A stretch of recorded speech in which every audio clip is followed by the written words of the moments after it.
A U of M professor told me that in India, gone are the days of TV journalists getting those sit-down interviews with big-name politicians. They're trading in studios for somewhere a little less formal. Now influencers are getting all the popular scoops, and they have cameras that fit in the palm of their hands, but could what's happening in India be a precursor to what's going to happen in America? Barack Obama may have laid the blueprint for successfully using social media and the internet to win the presidency, but he wasn't the first to approach it with arms wide open.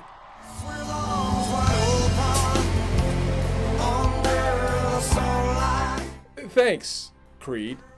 Anyway, the first was former presidential hopeful Howard Dean in 2004. I wonder whatever happened to him. Wait a minute.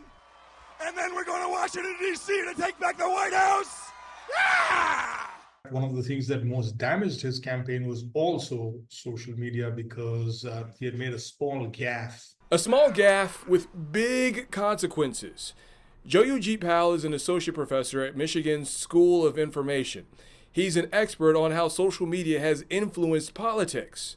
I study this much more in India. How impressionable do you think these influencers are on millennial and Gen Z voters? It's hard to measure exactly how influential they are on Gen Z voters. It's sort of like how influential is Taylor Swift among young people, or is let's say, Elon Musk among young people. You may remember Florida governor and former Republican presidential candidate Ron DeSantis launched his campaign with Elon Musk on X, formerly Twitter.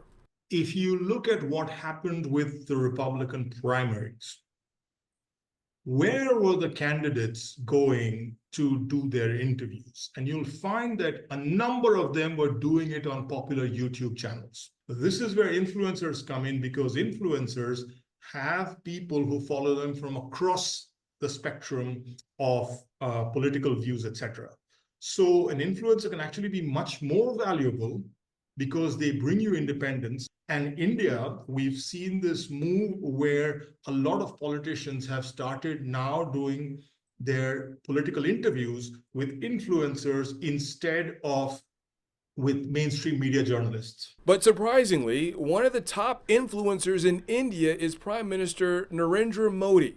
Almost 100 million followers on X, 91 million followers on Instagram, and 25 million subscribers on YouTube. On YouTube, he has over 100 playlists. He not only you can listen to his speeches, but he has inspirational messages for people taking exams, teaching you how to deal with stress. Then he's got an exercise channel. Here in America, we have seen politicians get the most out of social media, including our current president, our former president, who has his own social media platform, our governor, and Detroit City Council President Mary Sheffield. We have to think of creative ways. Oftentimes, young people want exciting ways to learn, and you could do it through video, you can do it through dance, you can do it through cool ways to educate young people. And I think that it is so important that we as elected officials, and even from the presidential race, utilize social media to capture the attention of our young people and to articulate messages in different ways. As we've seen in the ever-evolving world of social media, what's here today is gone today. We'll have to wait and see if it'll have a permanent influence on politics. Brandon Hudson for The Pulse.